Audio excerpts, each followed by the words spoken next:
नमस्कार। आज हम सब मिलकर भारतीय साहित्य की दुनिया में एक बड़ा ही दिलचस्प सफर करने वाले हैं। ये कहानी है दो जबानों की। एक वो जो हजारों साल से हमारी रगों में दौड़ रही है, हमारी जड़ों में बसी है, और दूसरी वो जो समंदर पार से आई और कह सकते हैं कि उसने सब कुछ बदल के रख दिया। तो सवाल ये है कि ये एक टकराव था या फिर एक नया संगम। चलिए आज इसी को समझने की कोशिश करते हैं। और यही वो बड़ा सवाल है जिसके इर्द गिर्द आज की हमारी सारी बातचीत घूमेगी। सोचिए, क्या अंग्रेजी के आने से हमारी जो साहित्यिक विरासत थी उसे कोई नुकसान पहुंचा? क्या हमारी अपनी भाषाएं कहीं पीछे छूट गईं? या फिर ये एक तरह का विकास था जिसने भारतीय कहानीकारों को दुनिया भर में एक नया मंच दे दिया? ये सवाल जितना सीधा लगता है, इसका जवाब उतना ही पेचीदा है। चलिए इसकी तह तक चलते हैं। तो सबसे पहले चलिए थोड़ा समय में पीछे चलते हैं, उस दौर में जब अंग्रेजी का नामो निशान तक नहीं था। देखिए, भारत तब भी कहानियों का एक विशाल देश था, एक ऐसा साहित्यिक ब्रह्मांड जहां संस्कृत के श्लोक गूंजते थे, तमिल की कविताओं में प्यार और जंग के किस्से थे, और हर गांव, हर गली में भक्ति के पद गाए जाते थे। ये जो टाइमलाइन हम देख रहे हैं, ये सिर्फ कुछ तारीखें नहीं हैं, बल्कि ये हमारी उस जिंदा जागती विरासत की एक झलक है। वेदों के गहरे ज्ञान से लेकर संगम साहित्य की खूबसूरती और भक्ति आंदोलन के वो सरल पद जो हर आम इंसान की जबान पर थे, ये सब यही दिखाता है कि भारत में साहित्य कभी एक भाषा या एक सोच में बंधा नहीं रहा। ये तो हमेशा से ही बहुरंगी और कहना चाहिए बहुभाषी था। और फिर इतिहास ने एक ऐसी करवट ली जिसने भारत की साहित्यिक पहचान को हमेशा के लिए बदल कर रख दिया। ये वो दौर था औपनिवेशिक टकराव का, एक ऐसा भाषाई मोड़ जहां एक विदेशी भाषा सिर्फ कारोबार करने के इरादे से नहीं, बल्कि एक पूरी पीढ़ी की सोच पर राज करने के लिए आई थी। अब एक साल आता है 1835। इस तारीख को जरा ध्यान से देखिए। ये कोई मामूली साल नहीं था, बिल्कुल नहीं।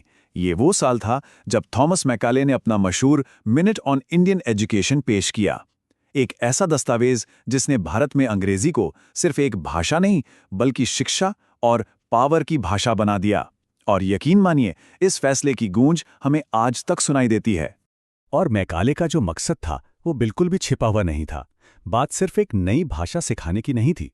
उनका लक्ष्य था एक ऐसा क्लास तैयार करना जो उन्हीं के शब्दों में खून और रंग में तो भारतीय हों, लेकिन अपनी पसंद, अपने विचारों, अपनी नैतिकता और अपनी बुद्धि में अंग्रेज हों।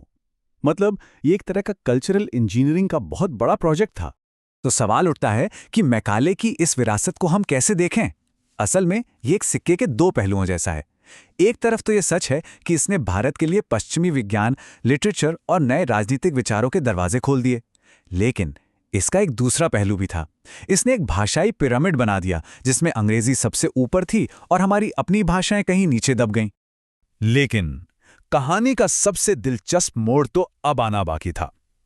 भारतीयों ने इस भाषा को सिर्फ मजबूरी में नहीं सीखा, उन्होंने इसे अपना बना लिया। उन्होंने अपने शासकों की भाषा को ही पकड़ा और उसे अपनी आवाज दे दी।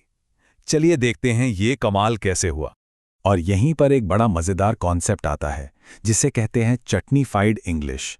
ये शब्द सलमान रुश्दी ने दिया था। मतलब इसको ऐसे समझिए, जैसे हम किसी विदेशी डिश में अपने देसी मसाले डालकर उसे एक नया अपना सा टेस्ट दे देते हैं ना, बिल्कुल वैसे ही हमारे लेखकों ने अंग्रेजी की भाषा में अपने मुहावरे, अपनी लय, अपना अंदाज, सब कुछ मिला दिया। तो अब ये सिर्फ अंग्रेजी नहीं रही, ये बन गई हिंदुस्तानी अंग्रेजी। देखिए, ये बदलाव कोई एक दिन में नहीं आया। इसकी एक पूरी प्रक्रिया थी। पहले आर.के. नारायण जैसे लेखकों ने अंग्रेजी में भारतीय गांवों और कस्बों की सीधी साधी कहानियां सुनाई।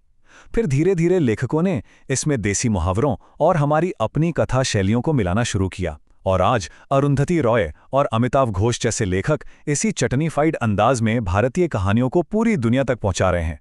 मतलब शासकों का जो हथियार था वो अब हमारी अपनी कहानी सुनाने का एक जरिया बन चुका था। तो चलिए फिर से उसी बुनियादी सवाल पर लौटते हैं। ये जो कुछ भी हुआ, ये एक क्षति थी या एक विकास?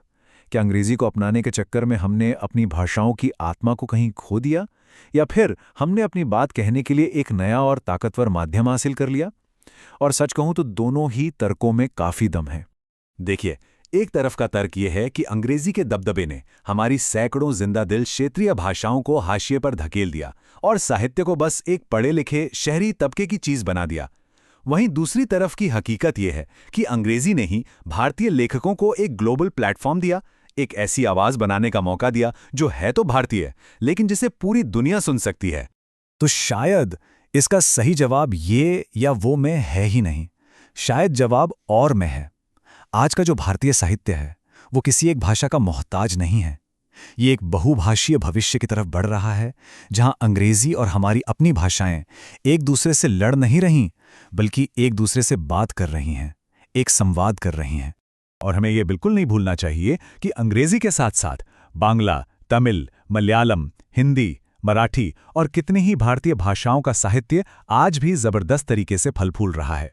असल में यही वो भाषाएं हैं जो हमारी सांस्कृतिक यादों को जिंदा रखती हैं, जो आम लोगों के सुख दुख को आवाज देती हैं। और अब तो डिजिटल प्लेटफॉर्म्स की वजह से इन्हें एक नई उड़ान भी मिल रही है। और इस पूरे संवाद का, इस बातचीत का सबसे बड़ा जरिया क्या है? वो है ट्रांसलेशन, यानी अनुवाद। अनुवाद एक पुल की तरह काम करता है। ये हमारी क्षेत्रीय कहानियों को पूरी दुनिया तक पहुंचाता है और दुनिया भर के विचारों को हमारी भाषाओं में ले आता है। ये एक बहुत ही खूबसूरत लेन देन है, जहां भाषाएं एक दूसरे से मुकाबला नहीं करती, बल्कि एक दूसरे को और अमीर बनाती हैं। तो आखिर में जो तस्वीर उभर कर आती है वो कैसी है? आज का भारतीय साहित्य एक शानदार रंग बिरंगे ताने बाने जैसा है। इसमें हमारी स्थानीय जड़ों के मजबूत धागे भी हैं और दुनिया तक पहुंचने के चमकदार रंग भी। कोई एक धागा दूसरे से बड़ा या छोटा नहीं है, ये सब मिलकर ही इस खूबसूरत तस्वीर को पूरा करते हैं। और अब जाते जाते हम एक सवाल के साथ आपको छोड़े जाते हैं। जरा सोचिए, क्या भारत का ये जो भाषाई सफर है, ये पूरी दुनिया के साहित्य का भविष्य हो सकता है? एक ऐसी दुनिया जहां हर साहित्य थोड़ा बहुत चटनीफाइड हो, यानी अपनी जड़ों से भी मजबूती से जुड़ा हुआ और साथ ही पूरी दुनिया से बात करने की काबिलियत भी रखता हो। इस पर जरूर सोचिएगा।